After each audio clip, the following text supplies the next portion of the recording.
Piggybacking on our lesson of how revolutionary was the American Revolution, we're going to need to consider what type of government is created in the aftermath of the American Revolution to truly, give ourselves an in-depth answer to that question.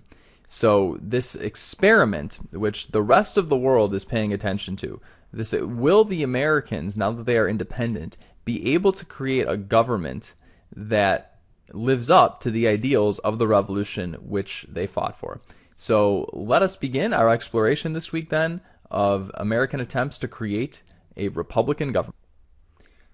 This period of time that we're going to start exploring, ranging from roughly 1776 until 1787, is known as the critical era. And the critical era, for an obvious reason, this is a very crucial time in American history. The success of the revolution is very much in question. We are like a critical patient at the hospital. Now, as we move through this era, let's just consider a few questions. First, what kind of government is going to be created? Obviously, we alluded to this concept of republicanism a few moments ago. How powerful will this new government be? This is going to be a point of major contention during the critical era. And then to kind of give us a more perspective on the essay that we wrote, asking us about to what extent are the colonies and now that they're states unified, we're going to see some more perspective on that answer. So the states, they're independent. They've come together to fight Great Britain, but you will still see a lack of unity among them in the early form of government, the Articles of Confederation. So pay attention to that question as we go through this as well. Just for purposes of comparison, so let's look at what are the characteristics of a monarchical government and then compare it to a republican government to help anchor us, because certainly we can identify with the system of monarchy and it might help to shed some light on what we mean by republicanism. So in a monarchy, certainly power is concentrated in one person, the king. In most cases, he is the judge, the jury, the executioner. He enforces the law, interprets the law, and makes the law.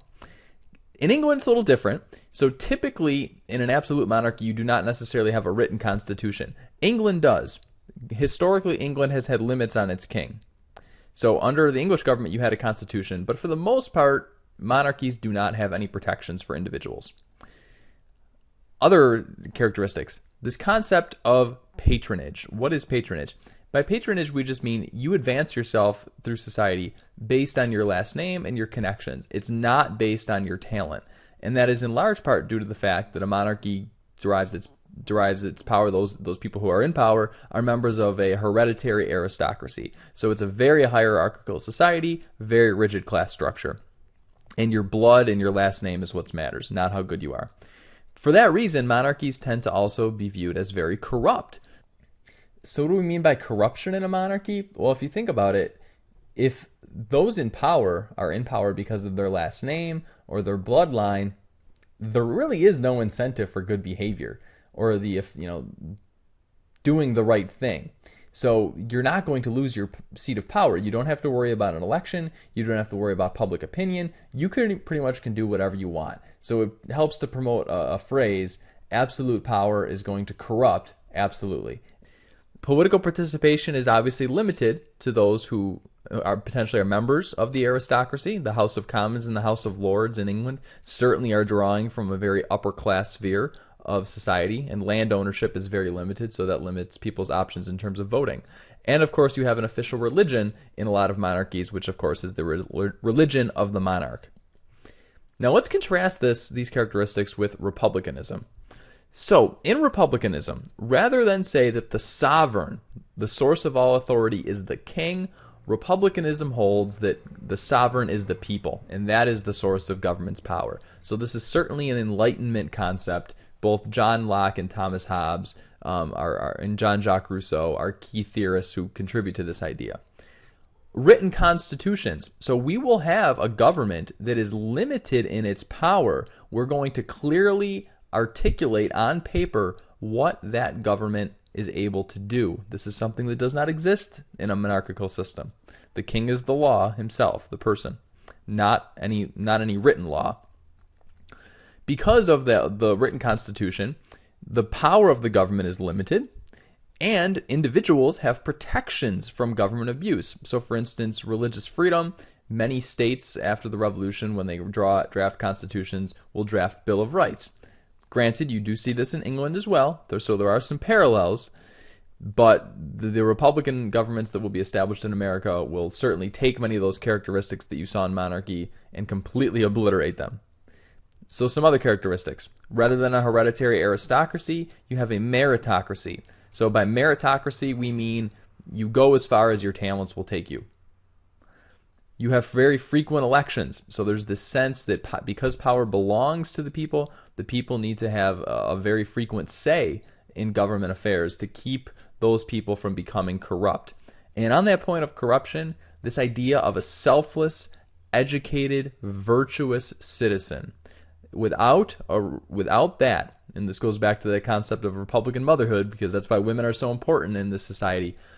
If we're going to have a free government where you have widespread political participation, where common people can participate in politics, they must act not just in their own interest, but in the interest of society as a whole. So this is an incredibly important concept in republicanism. Granted, in a monarchical society, which is ripe for corruption, you do not have this. Power is based on the king's last name, not based on his talents or his potential virtue. So really important point to notice about republicanism. And this is going to come in when we look at some Federalist Papers and why people should ratify the Constitution later in the week. So where do we see republicanism in action? Well, after the Declaration of Independence, each state is charged with creating its own constitution. And of course, we have to consider these states as independent countries, which to a large extent they are.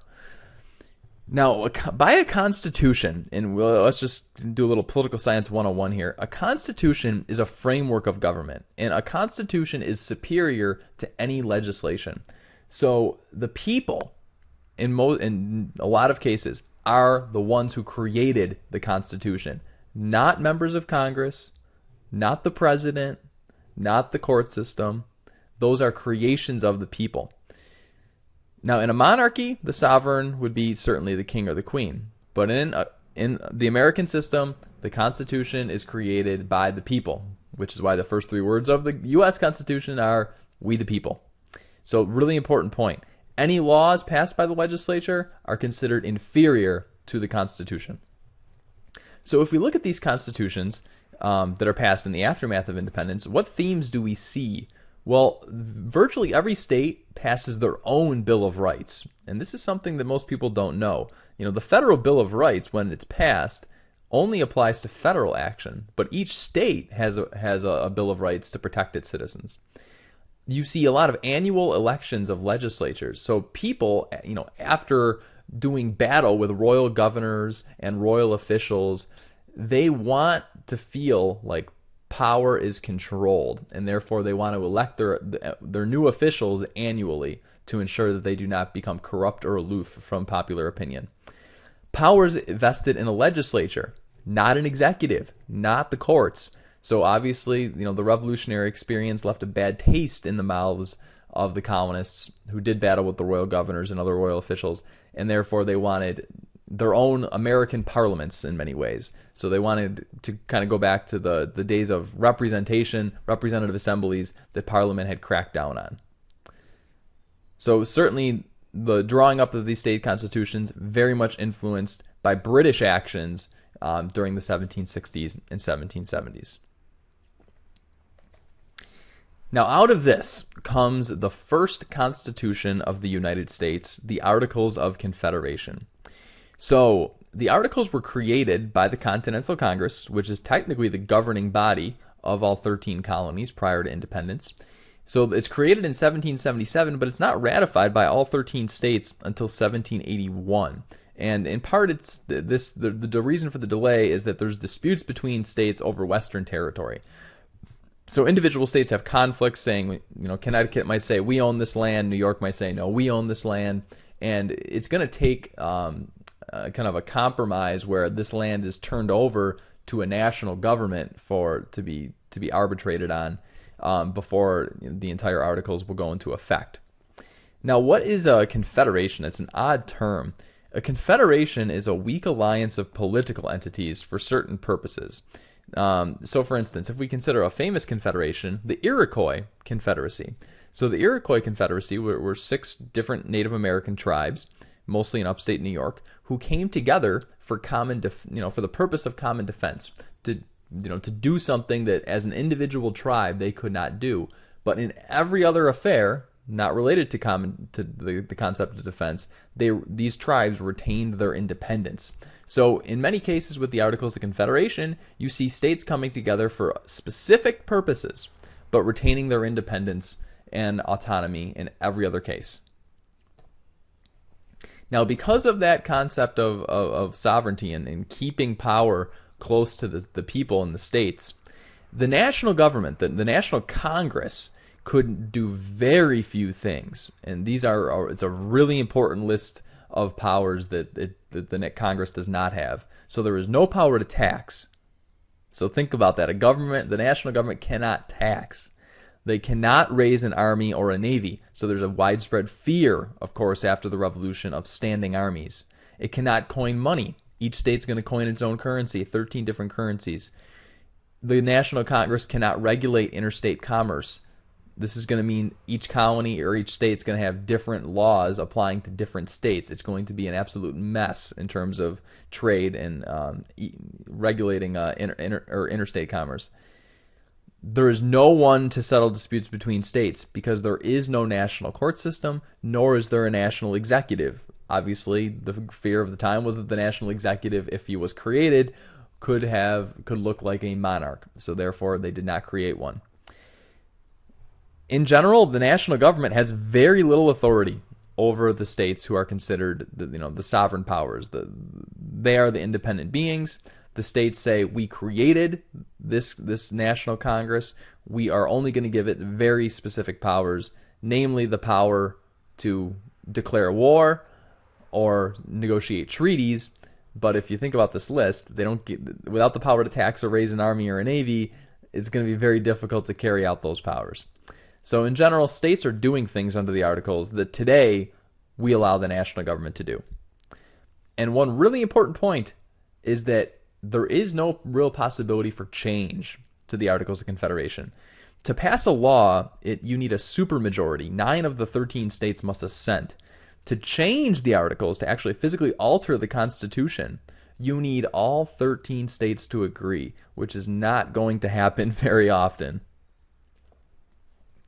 So in general, just 2 questions to dwell on before we go a little further. Why was this government so weak? And then, where do we see those characteristics of republicanism in both the state constitutions and the Articles of Confederation? So if I were you, I'd pause this lecture and just think about those 2 questions, and certainly we'll elaborate on these in class as well.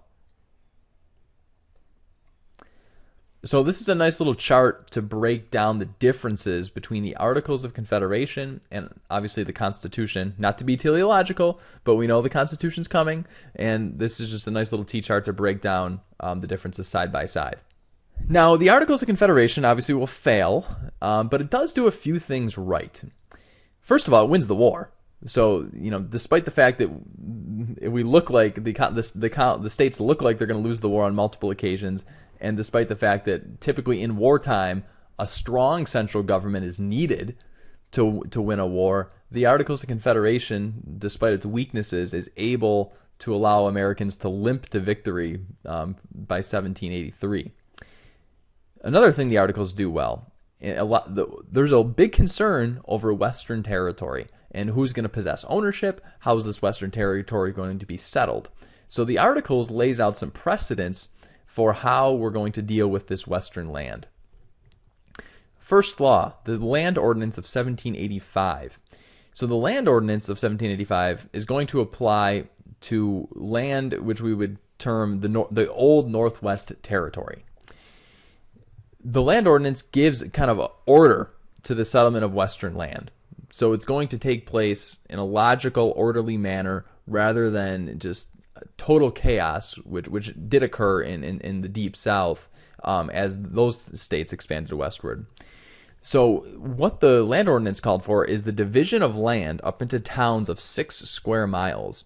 And then within that 6 square mile plot, the land is divided up into 36 different plots of land, which then can obviously be sold to people. One of those squares is actually within a 6 square mile region. One of the 36 is dedicated to public education. So they actually make a provision that a schoolhouse should be built in that area, which is an interesting precedent to establish for the future. And the sale of this western land, the money will go to the national government, who will then use it to pay down the national debt that is of mounting concern in the aftermath of the Revolutionary War. The second piece of legislation is the Northwest Ordinance of 1787. And this establishes not how we're going to draw up the map and settle the land, but how we're going to, once this land is settled, how it's going to become a state in the Union. So once you have 60,000 inhabitants and draw up a state constitution, that state can petition Congress for admission into the Union. And this is a precedent that will be followed throughout American history. So it's important that it starts with the Articles. And interestingly, it outlaws any future slavery in the territories. So interesting that obviously, this is going to be a contentious issue during the 19th century, but there was relative agreement that slavery would be banned under the Confederation Congress in the old Northwest Territory. Now we have to go back to the problems of the Articles of Confederation. So here's just a brief list of some of the things that are plaguing the country during the critical period. First, the British, even though they've ceded all the land up to the Mississippi River, the British are still in Canada, and they are still occupying forts on the American frontier. From those forts, they're agitating Native American tribes to try to resist Western settlement by the Americans. The British are actually fearful of American expansion into Canada.